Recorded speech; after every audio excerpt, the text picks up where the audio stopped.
10મો સ્કંદ 57મો અધ્યાય. સ્યમંતક હરણ, સતધન્વાનો ઉદ્ધાર અને અક્રૂરજીને ફરીથી દ્વારકા બોલાવવા. શ્રી સુક ઉવાચ વિજ્ઞાતાર્થોપી ગોવિંદો દગ્ધાન કર્ણ્ય પાંડવાન કુંતી ચ કુલ્યકર્ણે સહ રામો યયો કુર્વન. શ્રી સુખદેવજી કહે છે, પરીક્ષિત, જો કે ભગવાન શ્રી કૃષ્ણને એ વાતની જાણ હતી કે લાક્ષાગૃહના અગ્નિમાં પાંડવોનો વાળ પણ વાંકો થયો નથી, તેમ છતાં જ્યારે તેમણે સાંભળ્યું કે કુંતી અને પાંડવો બળી ગયા, ત્યારે સમયની કુલ પરંપરાને યોગ્ય વ્યવહાર કરવા માટે તેઓ બલરામજીની સાથે હસ્તિનાપુર ગયા. ત્યાં જઈને ભીષ્મ પિતામહ, કૃપાચાર્ય, વિદુર, ગાંધારી અને દ્રોણાચાર્યને મળીને તેમની સાથે સમવેદના સહાનુભૂતિ પ્રકટ કરી અને તે લોકોને કહ્યું, અરે રે, આ તો અત્યંત દુઃખદ ઘટના બની ગઈ. ભગવાન શ્રી કૃષ્ણના હસ્તિનાપુર જવાથી દ્વારકામાં અક્રૂર અને કૃતવર્માને અવસર મળી ગયો.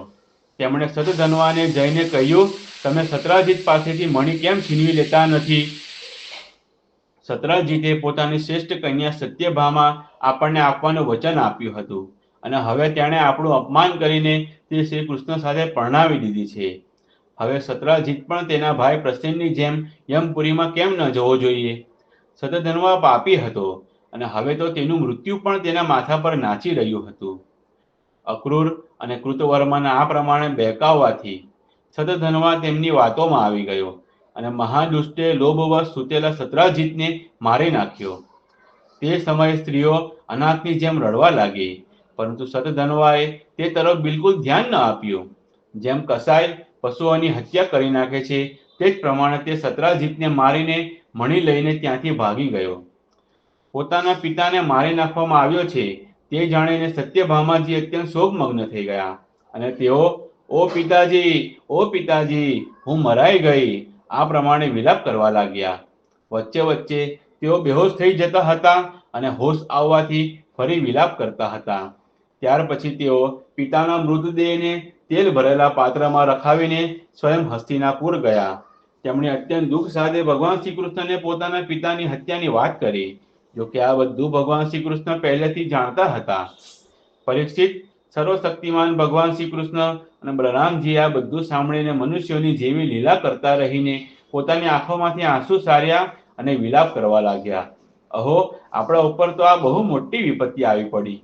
ત્યાર પછી ભગવાન શ્રી કૃષ્ણ સત્યભામાજી અને બલરામજી સાથે હસ્તિનાપુરથી દ્વારકા આવ્યા અને સતધન્વાને મારવા અને તેની પાસેથી મણિ છીનવી લેવાનો પ્રયત્ન કરવા લાગ્યા. જ્યારે સતધન્વાને ખબર પડી કે ભગવાન શ્રી કૃષ્ણ મને મારવાનો પ્રયત્ન કરી રહ્યા છે, ત્યારે તે બહુ ગભરાઈ ગયો અને પોતાના પ્રાણ બચાવવા માટે તેણે કૃતવર્માની મદદ માંગી. ત્યારે કૃતવર્માએ કહ્યું, ભગવાન શ્રી કૃષ્ણ અને બલરામજી સર્વશક્તિમાન ઈશ્વર છે. હું તેમની સામે કંઈ કરી શકું તેમ નથી. ભલા એવું કોણ છે જે તેમની સાથે વેર બાંધીને આ લોક કે પરલોકમાં સકુશળ રહી શકે? તમે જાણો છો કે કંસ આમની સાથે દ્વેષ કરવાને લીધે રાજ્યલક્ષ્મી ગુમાવી બેઠો અને પોતાના અનુયાયીઓ સાથે મરાઈ ગયો. જરાસંઘ જેવા બળવાનને પણ તેમની સામે 17 વખત મેદાનમાંથી પરાજિત થઈને રથ વિના જ પોતાની રાજધાનીમાં ચાલ્યા જવું પડ્યું. જ્યારે કૃતવર્માએ તેને આ પ્રમાણે સ્પષ્ટ જવાબ આપી દીધો, ત્યારે સતધન્વાએ મદદ માટે અક્રૂરજીને પ્રાર્થના કરી. તેમણે કહ્યું, ભાઈ, એવું કોણ છે જે સર્વશક્તિમાન ભગવાનનું બળ પરાક્રમ જાણીને પણ તેમની સાથે વેર વિરોધ કરે? જે ભગવાન ક્રીડા માત્રથી આ સંપૂર્ણ વિશ્વની રચના, રક્ષા અને સંહાર કરે છે, તથા તેઓ ક્યારે શું કરવા ઈચ્છે છે તેને બ્રહ્મા વગેરે વિશ્વવિધાતા પણ સમજી શકતા નથી. જેમણે માત્ર 7 વર્ષની અવસ્થામાં જ્યારે તે તદ્દન બાળક હતા, એક હાથે જ ગિરિરાજ ગોવર્ધનને ઉપાડી લીધો, અને જેમ નાના નાના બાળકો બિલાડીના ટોપ ઉપાડીને હાથમાં રાખે તે જ પ્રમાણે રમત રમતમાં 7 દિવસ સુધી તેના હાથ પર ધારણ કરી રાખ્યો. હું તો તે ભગવાન શ્રી કૃષ્ણને નમસ્કાર કરું છું. તેમના કર્મો અદ્ભુત છે. તેઓ અનંત, અનાદિ, એકરસ અને સર્વાત્મા સ્વરૂપ છે. હું તેમને નમસ્કાર કરું છું.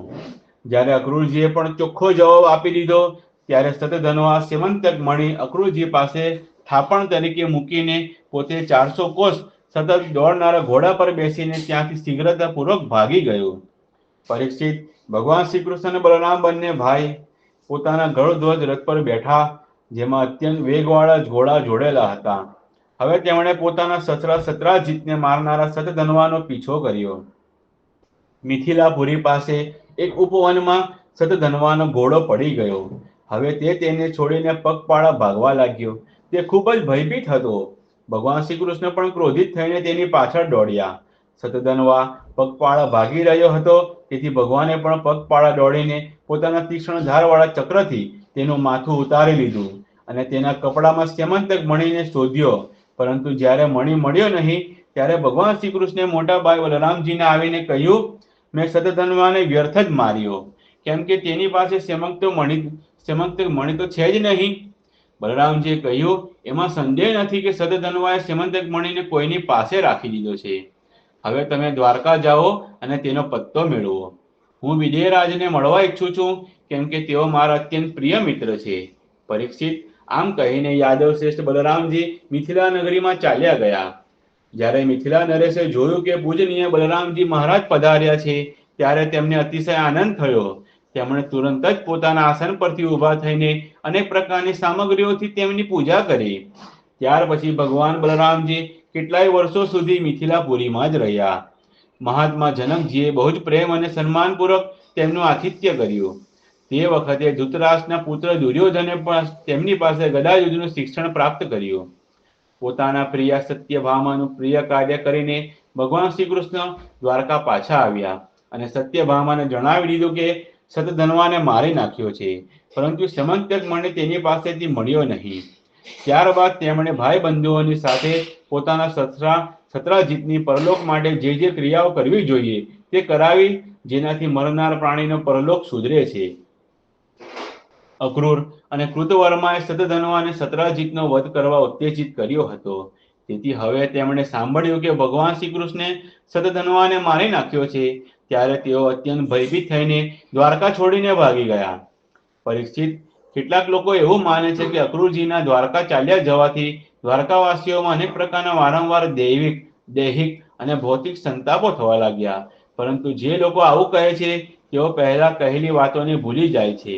ભલા એવું ક્યારેય સંભવી શકે કે જે ભગવાન શ્રી કૃષ્ણમાં સમસ્ત ઋષિ મુનિ નિવાસ કરે છે, તેમના નિવાસ સ્થાન દ્વારકામાં તેમની હયાતીમાં કોઈ ઉપદ્રવ થાય?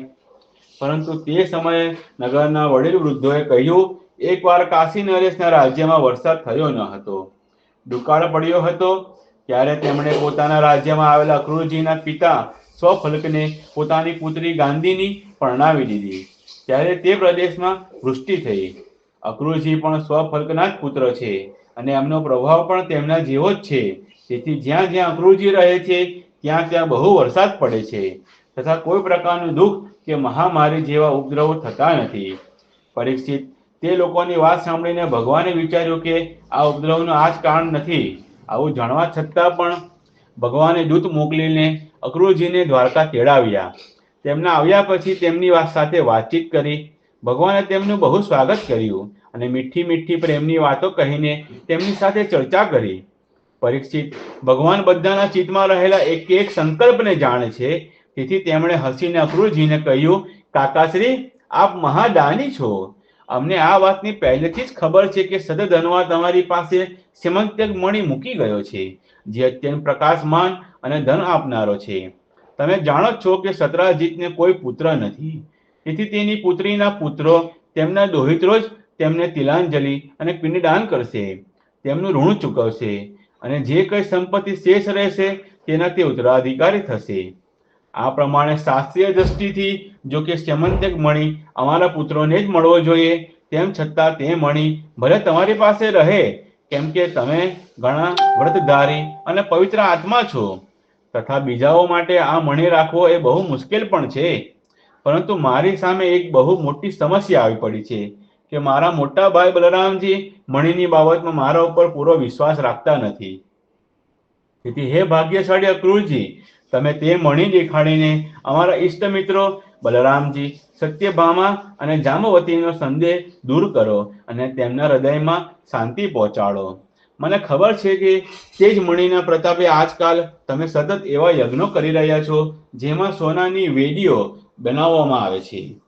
પરીક્ષિત, જ્યારે ભગવાન શ્રી કૃષ્ણે આ પ્રમાણે સાંત્વના આપીને તેમને સમજાવ્યા ત્યારે અક્રૂરજીએ પોતાના વસ્ત્રમાં બાંધેલો સૂર્ય જેવો પ્રકાશમાન તે મણી કાઢીને ભગવાન શ્રી કૃષ્ણને આપી દીધો. ભગવાન શ્રી કૃષ્ણે તે સેમંતક મણી પોતાના જ્ઞાતિ ભાઈઓને બતાવીને પોતાનું કલંક દૂર કર્યું અને તેને પોતાની પાસે રાખવા સમર્થ હોવા છતાં પણ તે ફરીથી અક્રૂરજીને આપી દીધો. સર્વશક્તિમાન સર્વવ્યાપક શ્રી ભગવાન શ્રી કૃષ્ણ પરાક્રમોથી પરિપૂર્ણ આ આખ્યાન તમામ પાપો, અપરાધો અને કલંકોનો નાશ કરનારું તથા પરમ મંગલકારી છે. જે આ આખ્યાનને વાંચે, સાંભળે અથવા સ્મરણ કરે છે તે બધા પ્રકારની અપકીર્તિ અને પાપોથી મુક્ત થઈને શાંતિનો અનુભવ કરે છે. इति श्रीमद्भागवते महापुराणे पारमहंस्यां संहितायां दशमस्कन्धे उत्तरार्धे स्यमन्त्यकोपाख्याने 57 दसमा स्कन्धना उत्तरार्ध अंतर्गत स्यमन्त्यकना उपाख्यानमानो 57मो अध्याय समाप्त. बोलो श्री कृष्ण कन्हैया लाल की जय. श्री बलराम जी की जय. मिथिला नगरी की जय.